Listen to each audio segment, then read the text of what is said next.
Tonight on Legislative Review, a bill to establish a road usage charge in Washington state. Plus, letting electric vehicle manufacturers sell direct to consumers. From Olympia, this is Legislative Review. Thanks for joining us for Legislative Review. I'm Mike Bay, standing in for Angela Nolasco. We'll now open up the public hearing on House Bill 1921. We start our coverage in the House, where a new bill that could impact all drivers in Washington was discussed Thursday afternoon at a public hearing held by the House Transportation Committee. Known as the RUC, or Road Usage Charge Bill, House Bill 1921 aims to charge drivers in Washington state for using public roads starting in 2027. The plan starts with a voluntary program for electric and hybrid cars.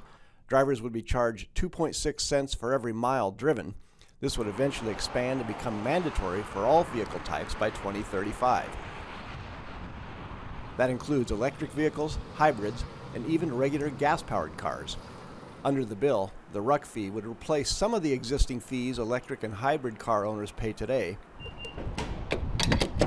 plus a credit for the gas taxes paid at the pump. On top of these fees, a 10% road usage assessment that will fund public transportation, bike lanes, and sidewalks.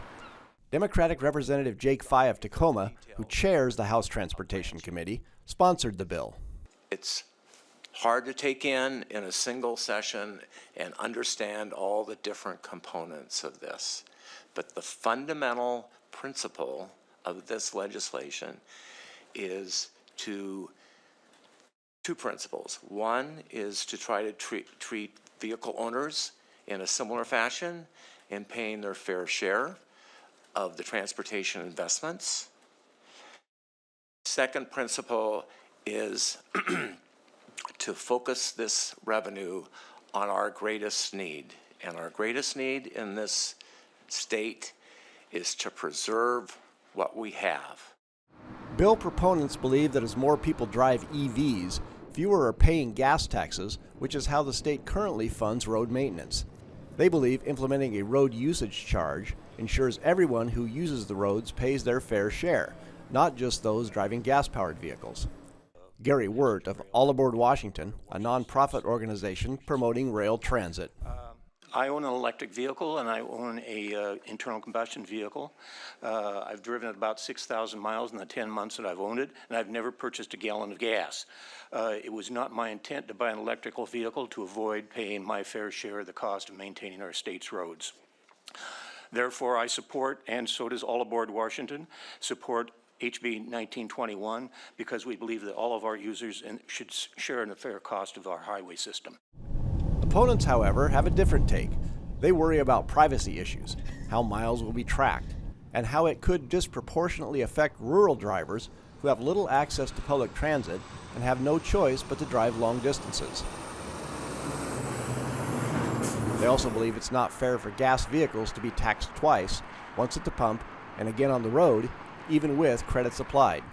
Sam Spiegelman of Citizen Action Defense Fund, a nonprofit focused on litigating government policies. This is in direct violation of the 18th Amendment to our state constitution, which limits funds exclusively for highway purposes. For now, on paper, this is a voluntary program. But let's be clear, nobody would opt in if they knew what they were signing up for.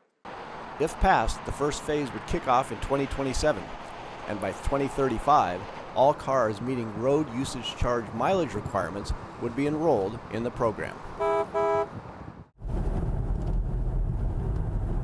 Washington has long been committed to increasing the number of electric vehicles, or EVs, on its roads, offering significant incentives for consumers and setting deadlines to phase out gas-powered cars.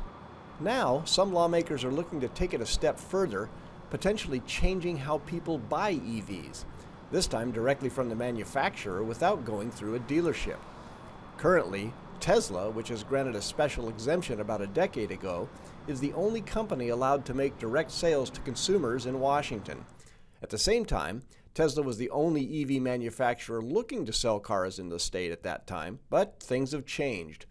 Now, other EV companies like Rivian and Lucid want the same opportunity to sell their cars directly to Washingtonians.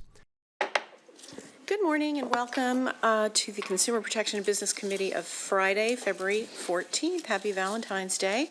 A new bill, House Bill 1721, heard by the House Consumer Protection and Business Committee Friday, aims to level the playing field by lifting the restrictions on direct sales. That would give other EV manufacturers the same direct selling rights as Tesla and allow consumers to skip traditional dealerships. Democratic Representative Beth Dolio, one of the bill's sponsors, believes it would expand market options as Washington transitions to a greener future. Washington is the only state that allows Tesla to receive an unlimited number of dealer licenses, while other states impose caps.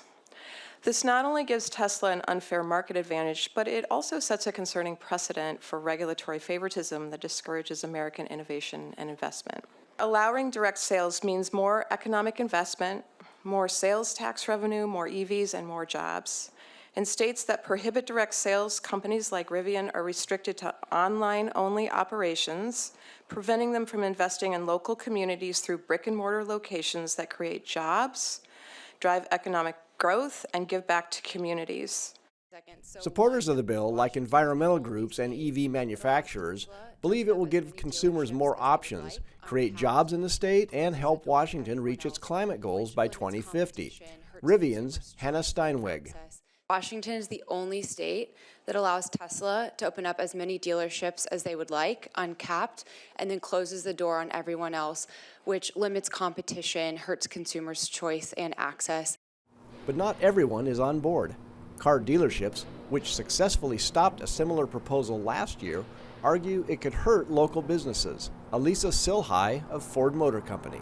Together with our dealers, we are competing to be leaders in the electrical vehicle market, and we welcome competition, but it must be on a level playing field. This bill does not do that. As such, we oppose it. It creates specific carve-outs for certain automakers, and we ask for you to please stand with us and your dealers and the consumer in opposing it. Thank you. During the hearing, the bill was also opposed by the Washington State Auto Dealers Association and several other local dealerships. It was supported by the Port of Seattle and environmental organization Climate Solutions. That's it for Legislative Review. Tune in next week when the legislature enters its 6th week and faces its first major deadline of the 2025 session.